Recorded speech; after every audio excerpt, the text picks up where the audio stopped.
October is a very good month for Bitcoin. Q4 is a great quarter for Bitcoin. It's the best quarter for Bitcoin. And we are 6 months after a halving. We are approaching the final third year in a bull market. This is a very good time historically for Bitcoin. And so I think October could be a great month, and it could be Uptober. I think we could potentially get to 70K in October. Actually, I think we will. It's really just 8,000, 7,500 points from here. I think we can retrace territory pretty quickly.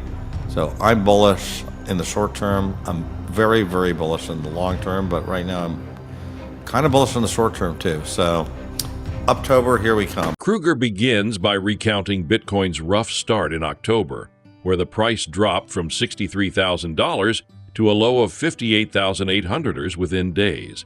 This unexpected dip was significant, as it re-entered price levels Krueger previously believed the market had outgrown. Despite this, Bitcoin quickly rebounded, nearly regaining its original value.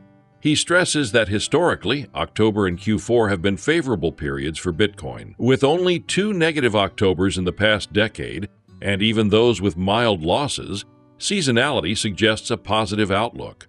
Additionally, Bitcoin is now in the post-halving phase, typically a fertile time for growth, making Krueger confident about hitting $70,000 this month. Please take a little time to like this video, subscribe to the channel, and turn on post notifications for more videos like this. You can also check out our other videos on cryptocurrencies and the overall digital asset space and drop your comments and observations in the comments section below. Everything you do helps with the YouTube algorithm and immensely contributes to the channel's growth.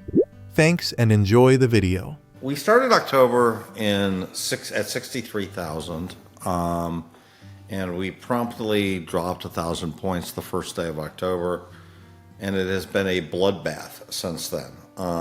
Yesterday, we hit an all-time low of 58,800. This was devastating because this is a zone I said we would never go back to. I said we are done with 58,000. And I maintain staying less than a night at 58,000 does not count as a return to the 58K gang zone. But anyways, we bounced off of it very strongly yesterday, and we're back to almost the initial level of 63,000. We're at just 500 points away from 63,000. So I have a lot of reason to believe that October is going to be a good month. And I'd like to go over them. So first of all, historically, in the last 10 years, there's only been 2 negative years for October. And they weren't even that severe. So generally speaking, October is a very good month for Bitcoin. Q4 is a great quarter for Bitcoin. It's the best quarter for Bitcoin. And we are 6 months after a halving. We are approaching the final third year in a bull market. This is a very good time historically for Bitcoin. And so I think October could be a great month, and it could be Uptober. So the first thing is just the historical data is pretty strong. There's a good seasonality effect. Second of all, I think there's the prediction markets for Trump are looking excellent all of a sudden. We had Elon Musk really come out in favor of Trump. We had a second rally in Butler, Pennsylvania. Trump is very pro-Bitcoin. I think the market is starting to smell that if Trump gets elected, Bitcoin's going to go much higher. You don't want necessarily to wait and see the results before buying your Bitcoin, and I think that's a lot of what's behind it. I think there's a lot of momentum in the Trump campaign, and I think in the Kamala campaign there's a lot of stumbles, right? We're seeing 60 Minutes re-edit footage of Kamala. We're seeing her just not being able to answer questions. She's not looking good. Her handling of the Middle East does not look good, not presidential. And so I think the chance of a Trump presidency is increasing by the day, and I think that's very good for Bitcoin. So to reiterate, I think we are looking pretty good for October. How high do I think we could go? I think we could potentially get to 70K in October. Actually, I think we will. It's really just 8,000, 7,500 points from here. I think we can retrace territory pretty quickly.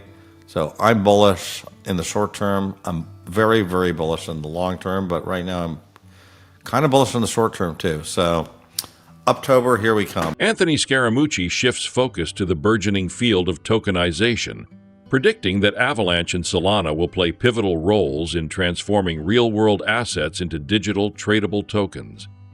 Projects like PARCL, a platform for tokenized real estate markets, are already enabling investors to buy and sell properties in New York, Miami, and Abu Dhabi through Solana-based tokens. The key advantage of tokenization lies in increased liquidity and interoperability, making it easier to trade traditionally illiquid assets such as real estate and carbon credits. According to Scaramucci, decentralized finance platforms will be instrumental in this process, offering users access to these new markets while optimizing costs and efficiency. I think Avalanche, what they're doing in the world of tokenization, I think that you're going to see in the next 3 to 5 years, Solana and Avalanche are going to be two of the big tokenizing mechanisms for real world assets. And so I own a small thing called PARCL, PARCL, which gives you the opportunity to buy and sell. It's almost like an index where you can buy and sell in a liquid sort of way, real estate markets around the world. And so you can literally trade the Dubai market or the Abu Dhabi market or the New York or Miami market through their tokenized exchange. And it's a Solana-based token. It sits on top of Solana. Well, I'm a big believer in studying the halving cycle of Bitcoin. Some people call it the power cycle. Other people say it's stock to flow. But if you really look at Bitcoin over the 15 years since its origination, you usually get a 4x after a halving. Now, you also get about 150, 170 days of sideways activity after a halving. Some of that has to do with the economics around mining. Some of that has to do with just the notion that less supply is in the marketplace and people are making a decision to sell into that market because they need to make money for themselves, particularly on the mining side. So that's abating now, and you typically see a tightening in the cycle. And I predict that that's happening. There's a lot of positive things happening at the same time. I don't know if you saw the BlackRock piece that came out. Those guys, we're very close to those guys. We were the first money into the BlackRock Trust. My partner, Brett Messing, put $10 million into that, Skybridge money to help it get started. And they are a selling mechanism. I just want you to imagine thousands of people next year telling institutions, large and small, retail investors that they need to have some asset allocation, into Bitcoin. And so I'm very bullish about the upcoming cycle. Now, and you got the rate cuts too. I forgot the rate cuts, but that's another big part of it. When the inflation data didn't look right, I said there'd be at least 3 rate cuts this year. And it looks like there will be at least 3 rate cuts. And by the way, I'm in the camp that you'll probably see 75 basis points of rate cuts by the end of the year. You did 50. My guess is after the election, they'll do another 50 and then possibly 25 thereafter. Jeff Wren highlights Bitcoin's transformation beyond being merely a store of value. Innovations on the Bitcoin network's Layer 2 protocols are enabling it to evolve into a productive asset, much like real estate. Instead of comparing Bitcoin to gold, he describes it as a land of promise, a fertile ground for future growth and utility. We love the projects that actually solve the real life issues. For the assets class like real estate or even REITs, right? There are some smaller cap REITs and for the illiquid asset that hard to be digitalized, and how we can tokenize those assets and increase the interoperability and liquidity around that.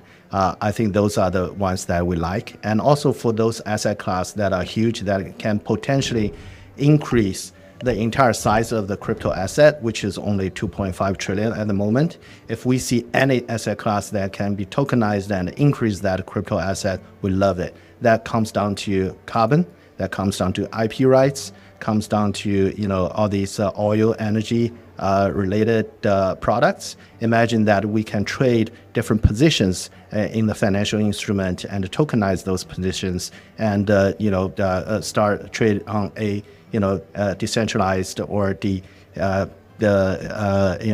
lower the cost and most cost efficient way and a scalable way. I think those are the ones that we want to focus on and you know, promote. And we are the marketplace. We do exchange. We also do, you know, help you know, different DeFi projects, all these projects that Anthony mentioned, to bring on our platforms, and so that you know, users can have a direct access to get those tokens to serve the utility purposes, and at the same time, you know, enjoy the risk reward in the most transparently effective way. I think I agree with everything that Anthony just mentioned. Bitcoin has recently, since last year, we've seen a lot of innovation built on Bitcoin network. So it's not just a storage of value, it's not just a decentralized money system. People start to build layer 2s on that, and start to build great innovation like ordinals, so on and so forth. So it becomes a productive asset. So it's no longer something that, if it's you were to draw an analogy to gold, now it feels more like a piece of land. It's a land of promise, land of future. Yep. And with that, we also believe that UAE and Dubai here, where we are, is also a land of promise, a land of future. And it takes a lot of stakeholders here, the supreme rulers here, the people, the regulators, the business here, to build a bright future for Web3, for crypto assets alike, and we're proud to be part of it. But I think the missing element, sort of the X factor, is this government. And so when you're looking around the world and you're saying, okay, I want to dot plot my business, and where do I need to be, and who's going to help me grow, who's going to be there with a great environment for my workforce, who's going to be there in a place where I can recruit easily super talented engineers and super talented people to help me grow my business. This is that destination. You know, my first time here in the UAE was about 20 years ago. And I looked outside from my hotel this morning. I landed, come talk to you, took a quick shower, and I looked outside. I was looking at the skyscrapers and looking at the landscape, and I was thinking, my God, what they've done in 20 years is nothing short of a miracle, and it's going to be exponentially larger in the next 20 years. So just think about it from a business perspective. I need talent. I need great energy. I need a great location with really smart governmental officials to help me grow my business. This is the destination in the world now for all of that, and that's why OKX is here. Fred Krueger's outlook for October and beyond is marked by optimism and a sense of opportunity.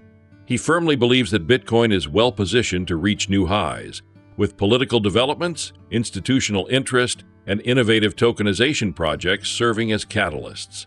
From analyzing market cycles to envisioning the future of real-world asset tokenization, Krueger's insights paint a bullish picture for the crypto market. As we move deeper into Q4, Krueger encourages investors to stay ahead of the curve, taking advantage of current trends rather than waiting for confirmation. The time to act, he suggests, is now, whether you're looking to invest in Bitcoin or explore the rapidly evolving world of tokenized assets. With the right strategies and a forward-thinking mindset, the opportunities in crypto are vast, and the future has never looked more promising.